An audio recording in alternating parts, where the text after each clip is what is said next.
You ask Tiger to solve. This deals with linear equations with one unknown. The final result is x equals 11. Let's solve it step by step.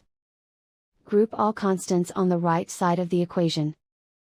Subtract 7 from both sides. Simplify the arithmetic.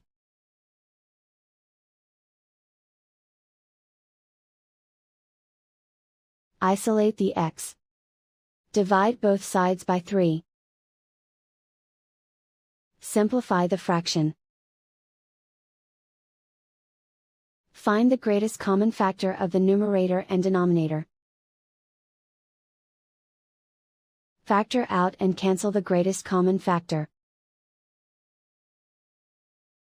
And so the final result is x equals 11.